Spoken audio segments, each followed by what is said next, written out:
Sejam bem-vindos a mais um podcast da Revista Adega. Eu sou Christian Burgos, editor da revista, e aqui comigo está Eduardo Milan, editor de vinhos da revista.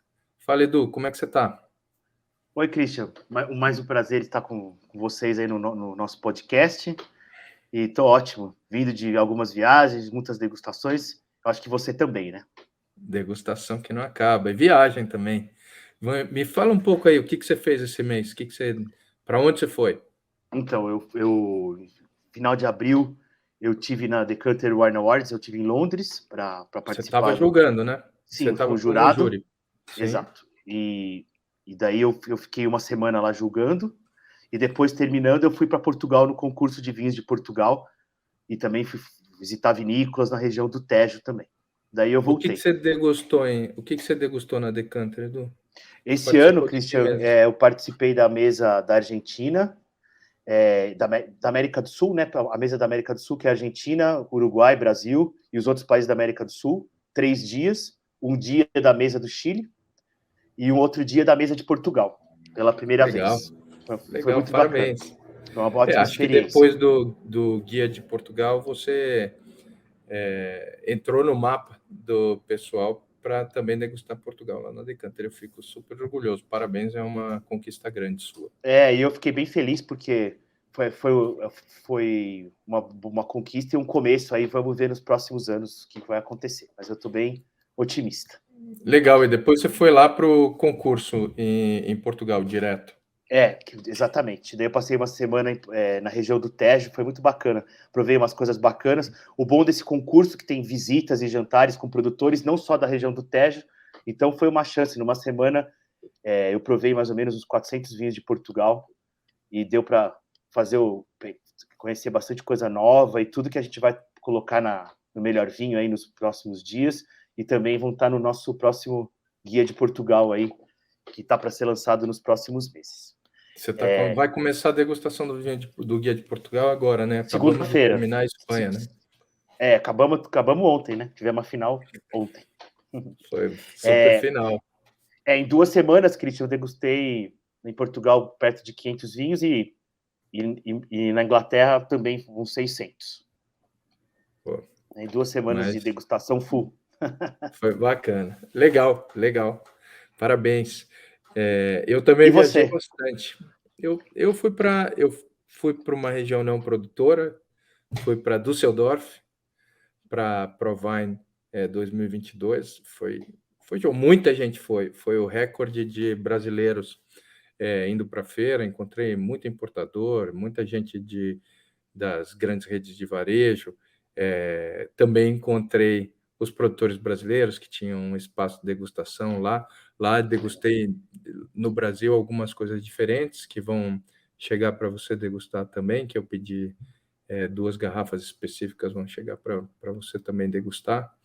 E degustei muita coisa nova na Provine. Esse ano teve pouca gente, 38 mil pessoas, mas os chineses não foram, né? E confesso para você que ficou um pouco mais tranquilo para degustar as reuniões e tudo mais. Mas foi muito intenso, né? São 7 mil expositores e você tem 3 dias para fazer isso, né? Mas Imagino. eu Christian, só fazer um parênteses, porque às Manda. vezes as pessoas também não conhecem o que é a Provine. Você não quer dar uma explicadinha do que é a Provine é a maior feira de profissional de vinhos do mundo. Completou agora, acho que foi 25 anos em 2019. Eu estou tentando lembrar de cabeça, mas 25 anos em 2019. E o mundo inteiro vai para lá uma vez por ano. Geralmente é no mês de março. Esse ano, excepcionalmente, foi no mês de maio. No mês de março, a gente vai com casaco, luva e tudo mais, porque neva. Eu já peguei neve algumas vezes. E esse ano, todo mundo querendo tirar o blazer ou o paletó, porque tinha calor a hora que você saía para comer o sanduíche do lado de fora, porque não dá tempo de comer lá. É tanta reunião e tanta coisa para fazer em 3 dias, porque todos os seus amigos estão lá e você passa na rua em todas as ruas tem gente que fala, vem aqui, volta para degustar, estou correndo para uma reunião, não sei o quê. E é assim, mas você vê tudo de novo que você quiser ver. Eu degustei, essa vez, um dos dias eu fui degustar vinho da Índia, Ai, por que exemplo. legal. Muito, muito legal. Confirmou minhas opiniões que eu já tive quando viajei para a Índia, mas tinha algumas coisas diferentes. Eles Você gostam. quer contar suas opiniões ou não? Posso contar, porque não tem nenhum produtor indiano ouvindo a gente aqui. Não, eu já tinha degustado vinhos da Índia quando eu estive lá, e eles dão muito valor para o tinto deles, mas o que eu gostei foram dos brancos. Que Alguns legal. brancos realmente me surpreenderam. Os tintos eu acho que tem muito a caminhar ainda. Mas foi legal. Eu degustei muito vinho dos Estados Unidos, que eu estava com vontade de degustar, faz tempo que eu não vou para os Estados Unidos para degustar vinho, e daí tive a oportunidade de degustar. Degustei uma vinícola do Oregon que eu gostei muito, que é a Crimson. Faz uns vinhaços assim. Faz Que legal. tanto Pinot como brancos fabulosos. Foi muito bacana ter degustado os vinhos dele. Aí passei, Portugal tinha bastante coisa diferente, né? E degustei vinhos dos Açores, que eu estava com vontade de degustar vinhos dos Açores. Bacana, hein? Eu acho que não são baratos, mas são vinhos que a gente precisa conhecer. A quantidade produzida é muito pequena, mas os vinhos são incríveis. Na mão de grandes enólogos, os vinhos são incríveis. Aí fui degustar vinhos de Itália também, não Itália, vinhos de ânfora, de Portugal, que estavam deliciosos. Tive uma degustação de Portos do Noval, que eu tive a oportunidade de degustar um colheita da sua safra, que eu te mandei a foto, estava incrível, incrível. Fiquei com Pena que inveja não. branca esse. Não, aquele foi demais. E depois uma coisa que eu gostei muito, que eu peguei uma hora do almoço, decidi não ir comer nem o sanduíche, e fui degustar tudo que eu podia de Bordeaux 2019, Que e a bacana. safra está incrível mesmo. Sobretudo, eu também me fixei nos maiores rótulos, né? Entendi. Nos grandes vinhos, que era para dar uma passada rápida.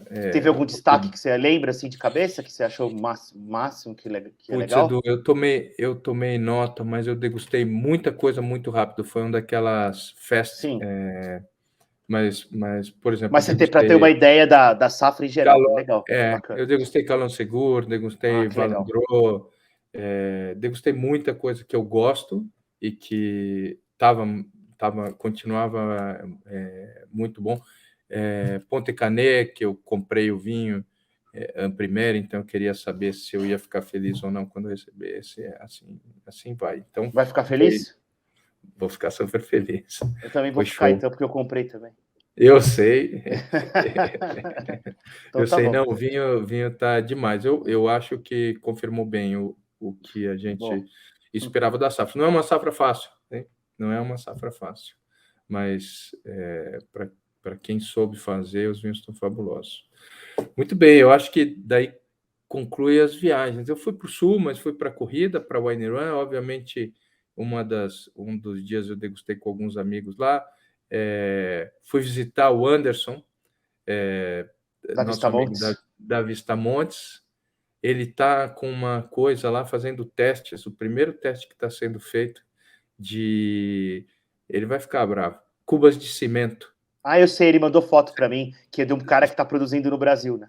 Sim, sendo feitos aqui no Brasil. Eles estão fazendo o teste lá na Vista Montes. A gente conversou um montão, por sorte, o engenheiro que está desenvolvendo o sistema, e a gente teve chance de conversar, porque, obviamente, ele tem uma visão como engenheiro, e a gente tem uma visão. Eu não tenho nenhuma visão técnica, eu só sei os grandes vinhos que a gente degustou e que saem de cubas de cimento, então eu pude falar com ele. Por exemplo, a gente teve um debate sobre se o ovo devia estar com a ponta para cima ou a ponta para baixo, entendeu? Entendi. E coisas assim, e eu fui mostrando as grandes vinícolas do mundo. São ovos ou são esferas? Ele fez uma esfera, só que eles estão fazendo. Eu falei que ovo era melhor e eles estão fazendo algum teste de ovos. A primeira que está lá são esferas, mas eles Tá. já estão pensando em ovos. Porque a minha pergunta para ele foi se o movimento de circunvenção na esfera é o mesmo que no ovo. Ele disse que sim, mas eu, como sou um pouco tradicional, acho que no ovo deve ser mais legal. Tem muita gente usando esfera agora. A Cigamorro tem aquele Galileu, né? Que é a incursão dessa empresa tão tradicional em madeira, em fazer barricas no concreto. E além disso, o mais importante do concreto, além de ter lógica assim, a movimentação, é o tipo de concreto, né? E nesse ponto os franceses estão bem à frente, em termos de porosidade e tudo. Mas é super legal ter novas incursões aí de novos empreendedores fazendo coisas diferentes, porque torna mais acessível, né, Christian? Porque os valores para a importação desses é muito peso, é muito peso. É caríssimo, muito grande, muito peso, então gasta muito no transporte. Na Argentina já está produzindo. Sim. Por exemplo, os vinhos os tanques da Azucardi já são feitos na Argentina. Agora, se conseguir fazer aqui no Brasil com qualidade, eu acho que a gente ainda não está eles ainda não estão na discussão exata da porosidade. Eu conversei muito com eles sobre isso. Agora, a coisa boa é que ninguém está. Houve uma parte da conversa sobre você revestir, e eu falei que ia revestir no way. Aliás, na Provine eu tomei uns vinhos de ânfora do Uruguai e acabei levando o produtor para ver os vinhos lá do Pedro, do Rossim, para ver que não precisava revestir, porque tinha uma ideia de que o produtor tinha uma ideia de que precisava revestir, e o Pedro, eu falei, não funciona sem revestir, vamos lá. Peguei a produtora no Uruguai e a gente foi até o Pedro lá no Rossim, ela degustou, e eu acho que essas coisas são importantes, entendeu? E trocando experiência entre os produtores, e a gente contribui no que a gente pode. A gente não é técnico, mas a gente degusta tudo, sabe como as coisas são feitas. Às vezes a gente pode não saber explicar a mágica, mas a gente sabe né? A gente conhece o truque. Não sabe fazer, mas a gente não, a gente conhece o mágico também, acima de tudo. Então, é bem legal ver isso acontecendo. E lá no Sul foi muito bom. Muito bom legal, também. que bom. E a Warren Hussey foi um sucesso, né? Putz, tá cada vez mais legal. Ano que vem eu vou correr. Esse ano, um cara da nossa equipe, o Thiago, já correu. Agora o André, ontem na degustação, prometeu que vai correr ano que vem. Então a gente já vai ter pelo menos uma equipe da Dega correndo ali os 21 quilômetros. Vamos ver. Se você se animar, a gente faz a outra. Obviamente que você corre os 2 quilômetros, os 12 eu corro 9, mas a gente pode competir lá com os meninos. Tem que se preparar, porque lá é muito difícil, é muito montanhoso, lá é outra coisa. A altimetria que é o problema lá. É isso. Mas é lindo, mas é lindo. Quem gosta de correr é um programa a ser pensado, porque os lugares são lindos, comida boa, o Vale dos Vinhedos está incrível, né? A gente fez uma camiseta da Adega que fez um maior sucesso lá, que fala assim, Run Now, Wine Later. Que legal. Vou te dar uma, ficou muito, muito legal. Bom, mas vamos falar de vinho, mais de vinho. E hoje é o dia de Chardonnay. Isso. É que agora tem dia, todo dia é dia de alguma coisa, mas vamos entrar na onda, né? E hoje é o dia do Chardonnay, mas você que está assistindo, o dia do Chardonnay já foi. Mas a gente vai aproveitar, aproveitar o mote, a gente vai aproveitar o mote assim mesmo. O dia que a gente está gravando é o dia do Chardonnay, né? Que é a rainha das brancas. Que você pode falar um pouco de Chardonnay em geral, Edu? Então, Christian, eu acho que é uma uva, assim como a Cabernet Sauvignon nas tintas, né? Que a gente pode dizer que ela está praticamente plantada em todos os lugares que produzem vinho, né? A gente tem Chardonnay na América do Sul, aqui no Brasil, no Chile, no Uruguai, na Argentina, tem também nos Estados Unidos, e tem no berço da onde dele, né? Que é a região da Borgonha, na França, né? Mas a gente tem, com essa disseminação de plantação, o amante do vinho é cada vez mais feliz, porque a gente consegue encontrar hoje em dia ótimos chardonnays de nível espetacular em praticamente quase todas as partes do planeta, né? Sim. E daí o exemplo disso foi uma surpresa que eu, né, vamos dar um spoiler da degustação de ontem, foi um vinho da Espanha, né, da região de Navarra, que foi um dos melhores brancos do ano, né, no Guia da Espanha desse ano, um Chardonnay de Navarra, né? Se quiser falar o nome, pode falar, não tem Julian problema. Chivit, a coleção 125. Foi incrível Agora aquele não, vinho mesmo. então. A máquina.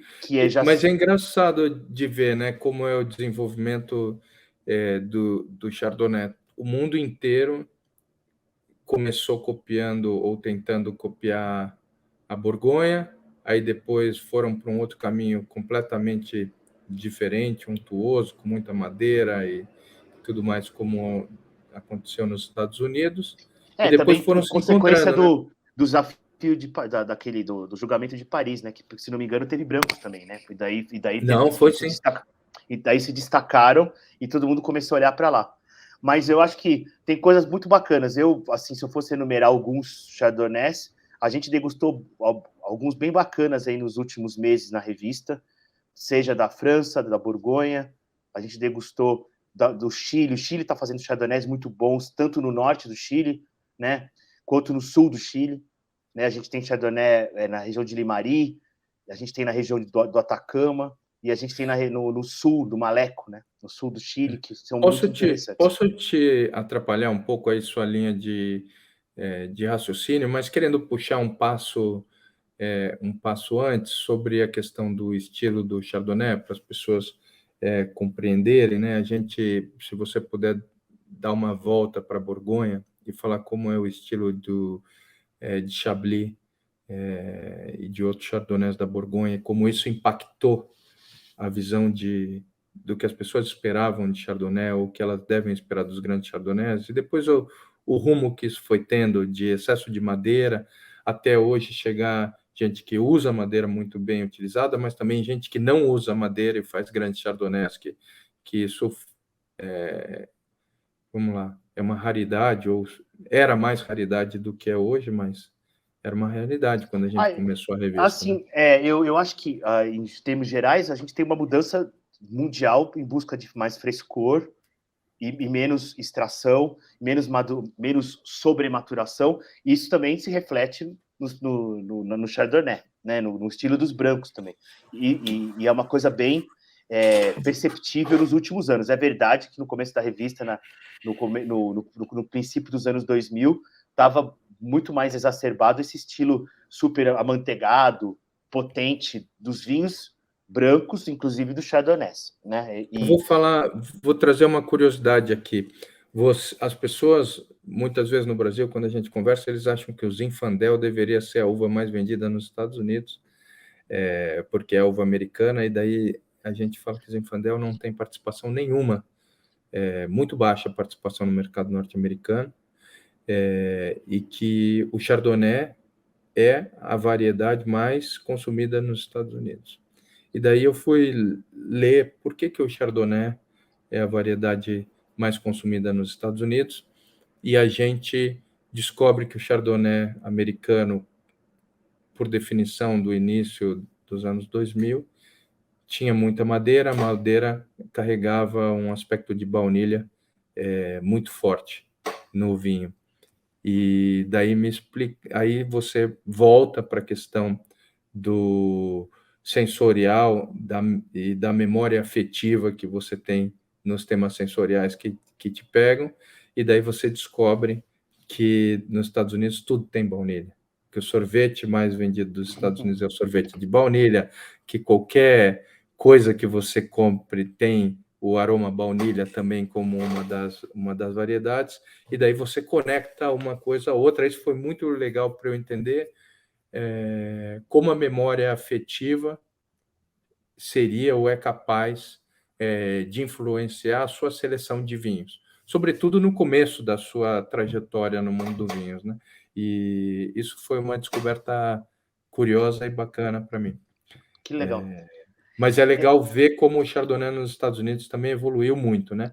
aquele negócio daquela sopa de baunilha já não é mais a realidade, tem muito equilíbrio, né? Tem produtores que fazem assim, mas são vinhos mais comerciais, entre aspas. Depois você vai em alto nível, tem vinhos super... A gente tem pouco acesso aqui no Brasil, mas eu provei grandes coisas ultimamente. Provei, inclusive, um na Inglaterra agora. Excepcional. O que você provou, que você gostou? É do Rajapar, daquele sommelier, produtor, eu não vou lembrar o nome agora. É um Chardonnay bem conhecido. Legal. E é muito bacana. Muito, muito bacana. Depois eu posso dar uma procurada nas minhas fotos aqui e falo. Sem estresse, vamos conversando. Então, Cristian, eu estava pensando aqui, você estava falando o negócio do Chardonnay, eu acho que o Chardonnay, ele ficou tão disseminado, eu acho, porque ele tem uma virtude, né, de quando bem vinificado, ele refletir o lugar da onde ele vem, né? E exemplo disso é a Borgonha, né? Porque você tem vários lugares que produzem Chardonnay e são vinhos muito diferentes. Às vezes você tem a mesma uva, né? Mesma safra e vinhos tão diferentes. Todos fabulosos, né? Exatamente. Isso você todos fabulosos. E está acontecendo isso também no mundo, né? Você consegue pegar, por exemplo, dando um exemplo do Chile, que nos últimos 5, 10 anos avançou muito em termos dos vinhos brancos, a qualidade, tudo. Você consegue pegar a mesma uva de lugares, às vezes, diferentes e os vinhos super diferente, com personalidade diferente, né? E eu acho que isso é uma virtude e isso também torna essa uva tão encantadora, né? Mesmo no Chile teve um debate grande sobre qual deveria ser o terroir ideal para o Chardonnay, né? Se ele devia ser mais mineral, quanto de argila deveria ter no solo, e a gente tem amigos que fizeram trabalhos fascinantes, né? Como o Marcelo na Confeitor. Ilimari, exato. Que é um que tem o ouro com o Amélia, agora não existe mais o Maicas de Ilimari, né? Mas o Amélia nasce daquele vinhedo agora, do né? estudo que ele começou, que foi o Quebrada Seca, né? Que é um vinho que quem não provou, o Amélia tem que provar, porque mesmo o Marquês de Casa... as novas safras do Marquês de Casa Concha são uma relação qualidade-preço. E tem outros também, tem o De Martino, muito bacana também. De Martino tá muito bom. E depois tem alguns mais extremos, né? Como o Tara. do Baete. O Tara do deserto, entendeu? Que não tem só o Chardonnay, mas ele tem um vinho de Chardonnay e o primeiro Tara branco foi Chardonnay e continua sendo um hit, né? Um vinho praticamente salgado, né? Que tem uma grande concentração de sal no solo lá, que é o deserto. E é um vinho praticamente deserto salgado. Do Atacama, né? Exatamente. E depois tem o Bettig, que é o enólogo-chefe da Errázuriz, que está com o projeto dele no sul, no extremo sul, Maleco, que a gente teve a oportunidade de provar um vinho deles, inclusive a gente pôs no clube, né, Cristian? Que é o Chardonnay, que não é o de vinhedo, não é o de parcela, é o de vinhedo, é o primo, Los Primos. O primo, que é um grande Chardonnay. E aí tem vários também. outros, tem Chardonnays de solos vulcânicos, tem Chardonnay de solos argilocalcários, e daí você estava falando da Borgonha, estou fazendo uma mistureira aí, mas é só para passar a informação, porque assim, né, os detalhes são muitos, mas a gente fazendo uma coisa mais acessível e tudo, você estava falando de Chablis, né? Chablis é aquele que a gente associa sempre com frescor, mas... Sim. E via de regra, porque sempre o vinho tem exceção, mas a gente falando da regra, o Chablis tem aquela coisa mineral, aquela coisa de isqueiro, aquela coisa que é fascinante para comer com frutos do mar e tudo. E quem vai lá encontra, se olhar o solo, explica por que também, conchas, né? E super. E aí tem uma gama de produtores, eu acho que Chablis também passou por uma época que tinha mais concentração, alguns produtores, mas nos últimos tempos tem sido incrível, né? Os Grand Crus, Premier Crus. Eu tive a oportunidade em 2013 de passar uma semana degustando só Chablis, e aí você entende porque é tão especial, não só Chablis, porque você entende que é tão especial um lugar tão pequeno ter tanta diversidade. Né? É incrível, né? Bom para abrir a cabeça. Mas deixa eu levar um pouquinho mais a fundo esse negócio do solo, só porque às vezes a gente fala, o Chablis está hiper associado ao solo calcário, e se você vai visitar os vinhedos de Chablis, você vai andar e vai ver conchas mesmo. Porque foi o fundo do mar antigamente. Foi o fundo do mar antigamente. Principalmente nos lugares Grand Cru, Premier Cru, tem muito mais concentração. Por isso que esses vinhedos foram definidos há séculos como foram escolhidos como mais especiais, né? E aí você vai para o início do desenvolvimento do Chardonnay no Chile, e o Chardonnay busca essas regiões de solo calcário, e agora se desenvolve em regiões que tenha mais argila, que vai entregar um pouco mais de corpo para o vinho, né, e para o Chardonnay. E daí essas regiões devem fazer uma conexão com outras regiões da Borgonha também, quando você tem que analisar. O que você acha disso? Eu acho que quando a gente fala de Pinot Noir e de Chardonnay, né, que a gente está falando de Chardonnay, não tem como. Todo enólogo se espelha na Borgonha, né? Não tem, né? É uma coisa que é o lugar onde tudo. Mas eu acho que o que melhorou ultimamente, Christian, é que as pessoas, em vez de quererem imitar, elas estão se inspirando, né? E vendo como é que faz as coisas e se Muito adaptando bom. no lugar. Porque isso é muito diferente. Porque eu acho que a pior coisa que passou e ainda acontece às vezes, mas cada vez menos, ainda bem, é que as pessoas tentam imitar. E às vezes imitar é muito particular, cada lugar é particular. Você tem que buscar as qualidades do lugar e se inspirar de como as pessoas, os métodos, ver se encaixa no lugar onde você está. Porque às vezes você tem um clima distinto da Borgonha, e se você aplicar a vinificação igual você tem na Borgonha, talvez não vá funcionar. Então você tem que, às vezes, pegar algumas coisas, se adaptar com outras de algum outro lugar. E eu acho que isso, no decorrer dos anos, os enólogos foram entendendo. Por isso que teve uma evolução tão grande dos vinhos, né?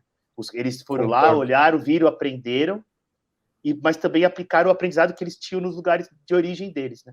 Que às vezes tem mais Genial. sol. E depois, na hora que eles também adquirem uma certa maturidade como enólogo, eles como que largam as rodinhas, né? E daí Sim. começam a andar por conta própria e interpretar seu próprio caminho, sem se conectar tanto com o benchmark original. Embora eu confesso que quando você fala de Chardonnay e Pinot Noir, concordo com você, é quase impossível você não tentar fazer um paralelo com o que acontece na Borgonha, mas fantástico, fantástico. Você tem mais alguns vinhos para indicar de Chardonnay que você gosta?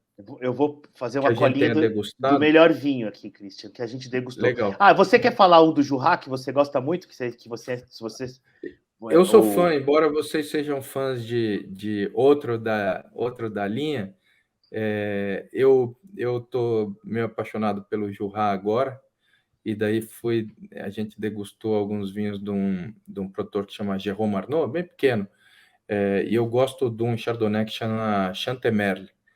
super A bom, gente bacana. degustou 2016. Ele é mais simples do que o que vocês mais gostam, né? Você e o André preferiram um que é o Quintessence. É, Quintessence. que tem mais amanteigado, mais estrutura, mas esse vinho, os dois são fabulosos. A gente está falando de grandes vinhos. Ótima dica. Eu E dei daí a eu tá. sorte porque eu gosto do mais barato. Vocês gostam mais caro, azar de vocês. E o que mais? A gente falou do Tara. E daí também falar da Cordilheira de Los Andes, o Reserva Especial Chardonnay, que também é de Limari, no vinhedo lá perto, só que não é do Quebrada Seca, de um outro vinhedo mais perto do mar, que também é Sim. muito bacana, da família Torres, que é um Chardonnay bem bacana.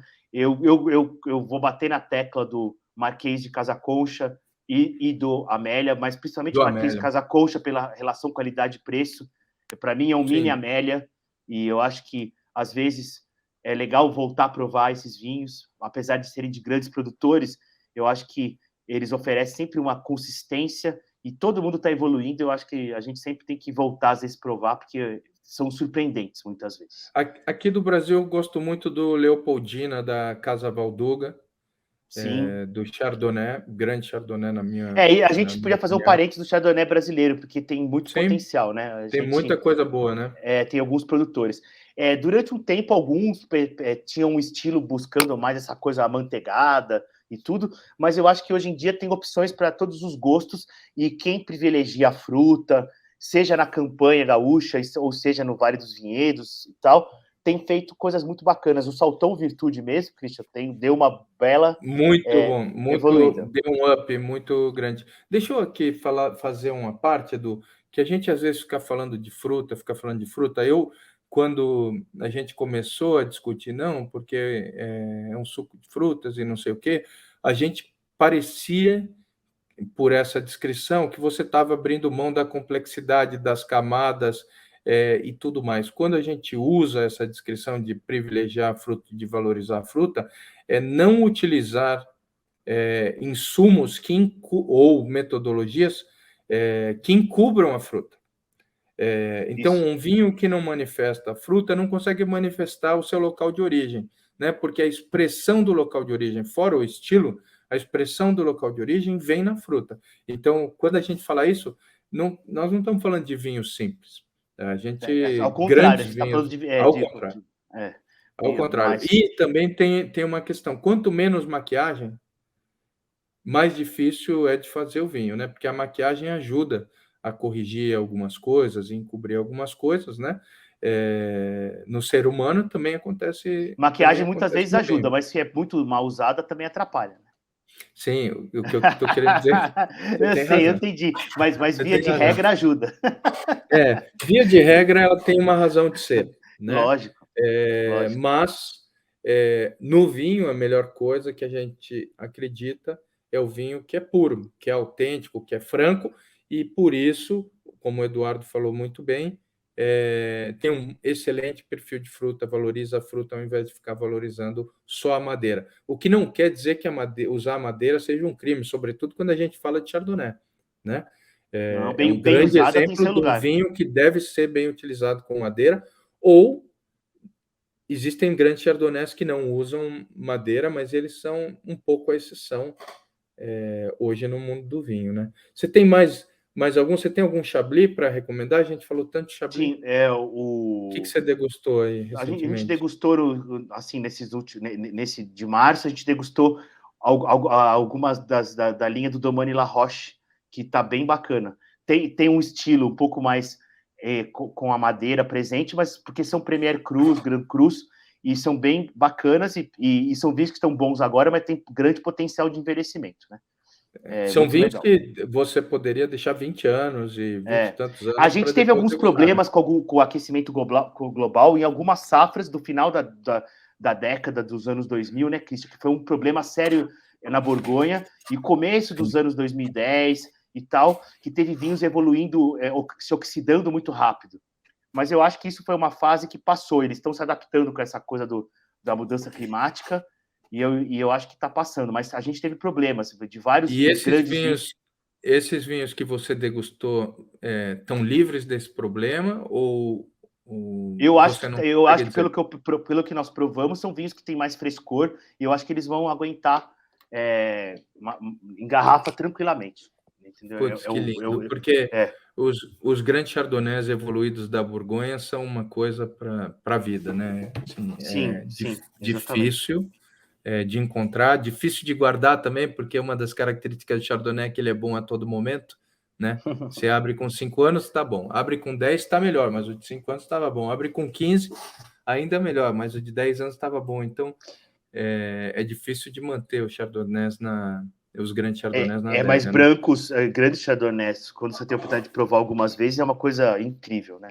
Eu tive a oportunidade de provar alguns da década de 60, 70, eu acho que você também, 80. Sim. E é uma coisa inesquecível. Daí você entende por que tem toda essa fama em volta e tudo. E a gente, se quisesse explorar um pouco, podia até engendrar no Chardonnay como uma das uvas bases para os grandes espumantes, mas vamos ficar no Chardonnay só dos brancos mesmo. Você tem mais algum que você queira sugerir? Porque, segundo os universitários, a gente já estourou o nosso tempo aqui. Eu acho que a gente também pode falar do estudo que está fazendo o Alejandro Vigil na Argentina, que levou vários outros enólogos da Argentina a investirem e olharem o Chardonnay de um outro modo. Ele foi pioneiro, ele começou a fazer esse estudo já faz uns 20 anos, com os White Bones, White Stones lá do Vinhedo Adriano, né, que é muito conhecido. Incrível vinho. E isso ele estimulou todos os enólogos lá da Argentina, assim, todos não, mas grandes vinícolas e outros enólogos a olharem com uma visão de um Chardonnay de qualidade. Eu acho que ele foi um grande responsável por impulsionar o aumento da qualidade do Chardonnay da Argentina. Não tem muitos. Entre o White Bones e o White Stones? Depende da safra. Eu gosto dos dois. Eu acho que tem seu... ultimamente eu ando gostando mais do White Bones, mas tem algumas safras que eu gosto mais do White Stones. Eu ainda não degustei. As safras mais quentes, talvez eu goste mais do White Stones. Eu sou um fã do White Bones, pelo menos as safras que eu degustei. São dois grandezinhos. E agora tem a Zuccardi, que faz um também, o Fóssil, né? Que é o super vinho. E tem muita coisa interessante acontecendo na América do Sul. Bacana. Edu, obrigado. Acho que a gente cumpriu a nossa missão de falar um pouquinho de Chardonnay e quase cumpriu o nosso tempo. Eu quero agradecer você, agradecer a todo mundo que ficou com a gente, ouvindo a gente conversar e participando. Espero que tenha motivado você a pegar uma taça de Chardonnay. Eu vou abrir a minha daqui a pouco. Fique bem. Valeu, Edu. Valeu, Christian. Obrigado. Nos vemos num próximo podcast. Um abraço a todos. Valeu. Tchau, tchau.